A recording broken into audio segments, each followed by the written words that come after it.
Here at Lionfish, we try using as much seafood that we can trace. We try using the whole fish for sashimis, for hand rolls, for collars, for specials. We try using every single part of the fish.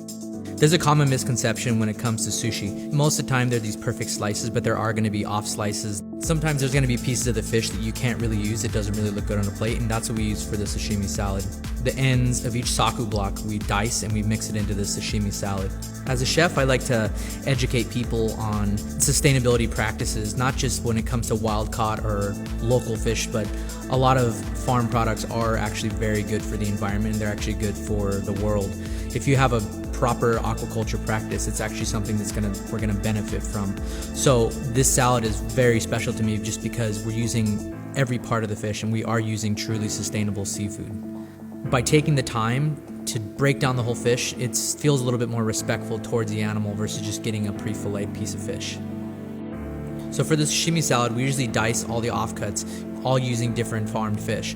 The Baja striped sea bass, which comes from Ensenada. We use the king kampachi, which comes from Baja as well. And then we use the big glory bay salmon that comes from New Zealand. All three of these fish showcase truly sustainable aqua farm practices done correctly. We combine all three of these fish with amazu white ponzu, dashi pickled onions, and sunomono style cucumbers and dressed it all into a salad. I kept the plating really simple, dressed it in a mixing bowl, and plated it on a Syracuse China Zipline platter. A little bit of mizuna and just a touch of extra virgin olive oil to finish.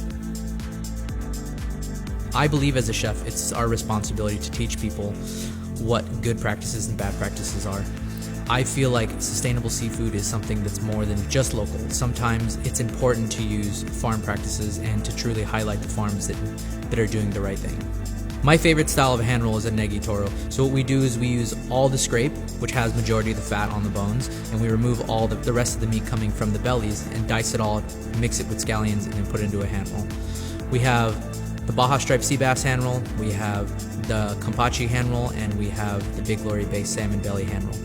I love using these cuts inside of the hand rolls because they have a little bit of a higher fat content because they're coming from the bellies and the bones. I plated this hand roll trio on the World Tableware Hedonite oval.